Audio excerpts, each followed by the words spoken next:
Hey everyone, Desiree here. So in today's video, I'm going to show you my current Happy Planner classic size setup. In the video I did before this one, I was talking about how I am putting together like a Franken planner to really customize and make my planner work for me. I recently moved out of my Hobonichi cousin avec, which is the A5 size. Something about it just wasn't working and I couldn't quite figure out what it was. Now I do still love the Hobonichi and I will probably repurpose that for something else. But for my main daily planner, I have decided to switch it up and I have moved into a, like I said, classic size Happy Planner. So this is a planner that I picked up off the website when they were having their big clearance sale. I think it was like the well, I don't know. They were just having a big sale, I guess, you know, making room for their new spring merchandise. So I picked up this planner, and this is a horizontal, and you can see that the cover says Born to Shine, and it's got like this real pretty crystal design with the clear glitter discs. So I wanted to show you what I've got so far. Now I'm still tweaking this because, as you know, or maybe you don't know, but I have purchased some other planners that I'm going to kind of work. I'm going to work some of those inserts in with what I currently have here. So let's go ahead and get started so you can take a look at what I have. So again, this is the classic size, and right off the bat, I have these little, I've had these for years. They are the little list, pads, I guess. And I just keep those at the front in case I need to make a grocery list or jot something down randomly, whatever. Then I have just a blank sheet of paper. I actually had a few in here, but I've since used them. But I just kind of keep that again in case I need to take notes on something. Next, I have a divider or a dashboard that I made out of some clear vellum, and I just went ahead and punched that in there. Now, I started using this planner in March, so you can see that I'm starting with the month of March, and I've got the March divider here. These are the dividers that came with this planner, but you will see that I've added some more in that did not come with this planner, and I'll make sure I mention those as we flip through. So we've got the month on 2 pages here, and you can see I've just kind of, tried to use some stickers in there because I'm trying to use up all of my stickers. This was here we are. This is this week. And I have kind of, adjusted to the horizontal layout. I don't particularly care for the horizontal layout. I find like for some reason I don't have enough room because I tend to write vertically. So starting in April, I'm going to switch these horizontal inserts to the vertical inserts. Next, I have a brain dump page, and I keep that in the middle of the week just so I can add to it as I go, and then I scratch things off as they get done.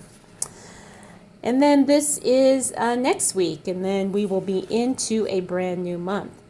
So after that, I have the home section, and this is something that I added in. I bought the extension pack, and I think it's called Home. And this is something I'm kind of experimenting with. So it comes with a chores section, and I really do like this, even though all of the chores on here don't totally match up with my home layout and with what I do on certain days. I really like how they have quite a few things listed here under the chores that I'm probably going to incorporate into what I'm already doing. So they have a daily, weekly, and a monthly section, and then they have a tracker here. And you just check off. I keep forgetting to check off, I forget that I have this insert, so I forget that I have the I have this tracker or this checklist in here, but I'm going to try and stick with it for this week. So I have that. The next section is a meal plans. Now I don't meal plan because really it's just me and my son, and we eat very simple. For those of you that are following along, I'm still on my juice fast. It is day 27, and I'm going for 40 days, and it's been pretty good. I'm not struggling. I have no cravings. It's been really, really good. But when I do start eating again, I'm not sure exactly how I'm going to track my meals, because I'm not sure if I'm going to track like the calories or the macros, or if I'm going to track what I actually eat. So this again is also an experiment that I'm trying to figure out how I'm going to use, but I really like the layout. I like how it goes Monday through Sunday, and then you have a list here. So I am going to play around with it and see if I can make it work for me. The next section is a project section, and this was also in the home extension pack.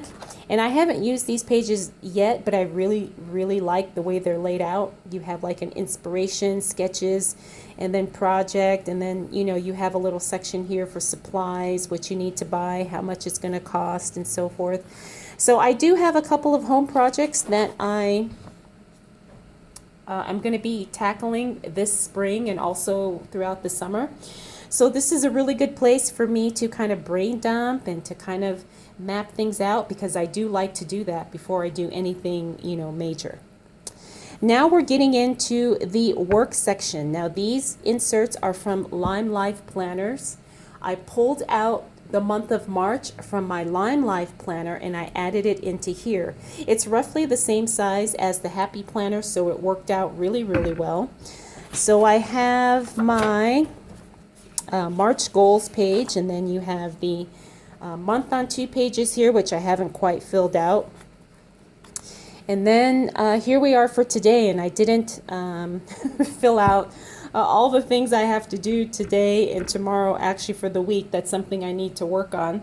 But you can see it's a day on a page layout, and it gives me plenty of room. Again, I have incorporated two, you know, instead of having 2 separate planners, now I have just everything in this one planner, and I'm finding that it works out really, really well for me. So that's the work section.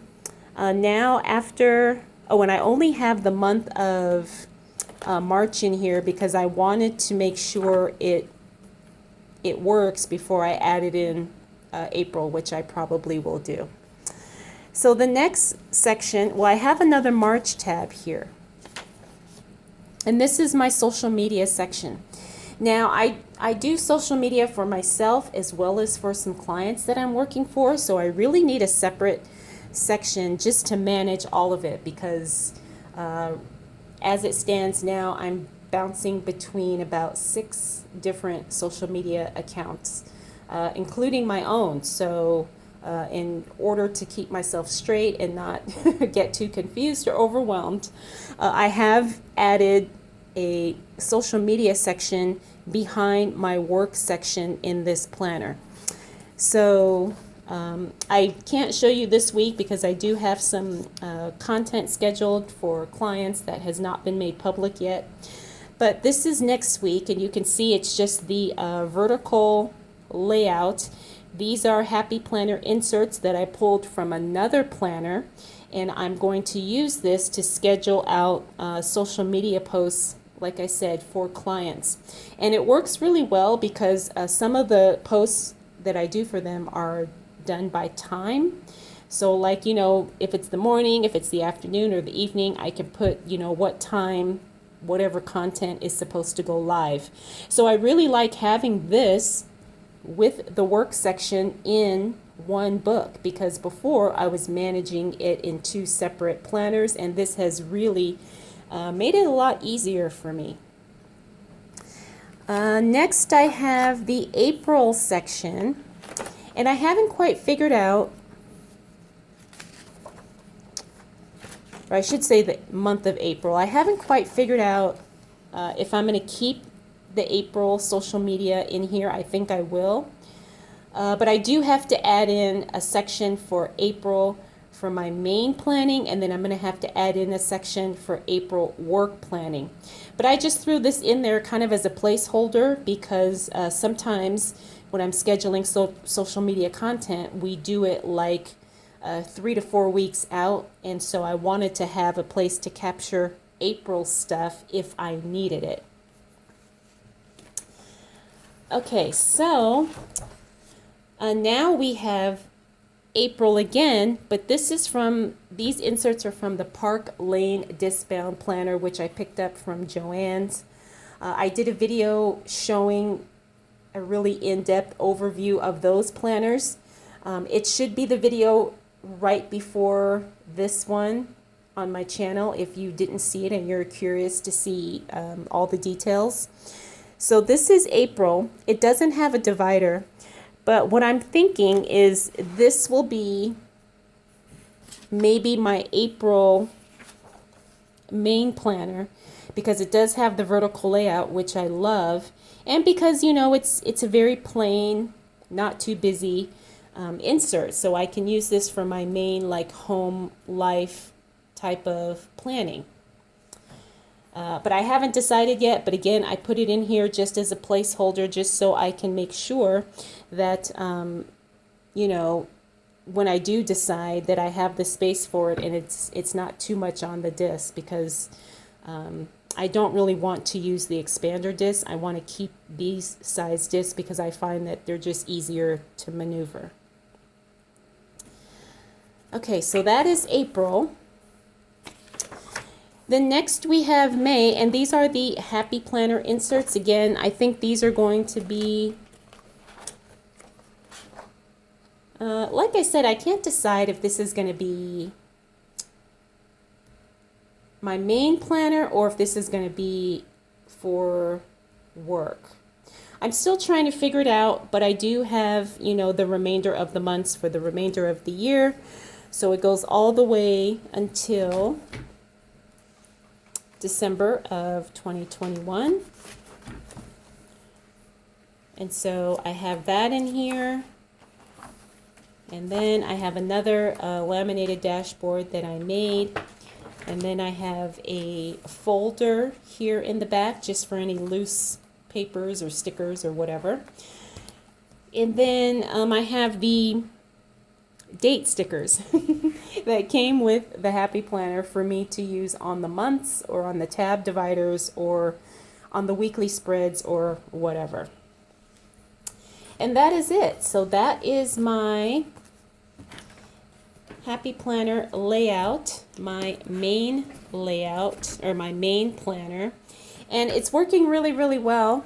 And the only thing is that this obviously is not very portable, but I'm not really going a whole lot of places, you know, right now. And I don't take my planner with me everywhere because I just don't have a need to. But I'm probably going to still, like I said, I think I'm still going to tweak this a little bit because as you saw, I'm still deciding on certain sections and trying to decide what inserts are going to work best in that specific section. But I wanted to share this because I remember I had told you guys I would share and let you know how I'm using the inserts that I have and how I'm trying to put it all together. So I hope you enjoyed this video. If you're not subscribed, please make sure you do so because I do have a lot more videos to come. All right, everyone, thank you so much for taking the time to watch. I'll definitely see you in the next video. Bye.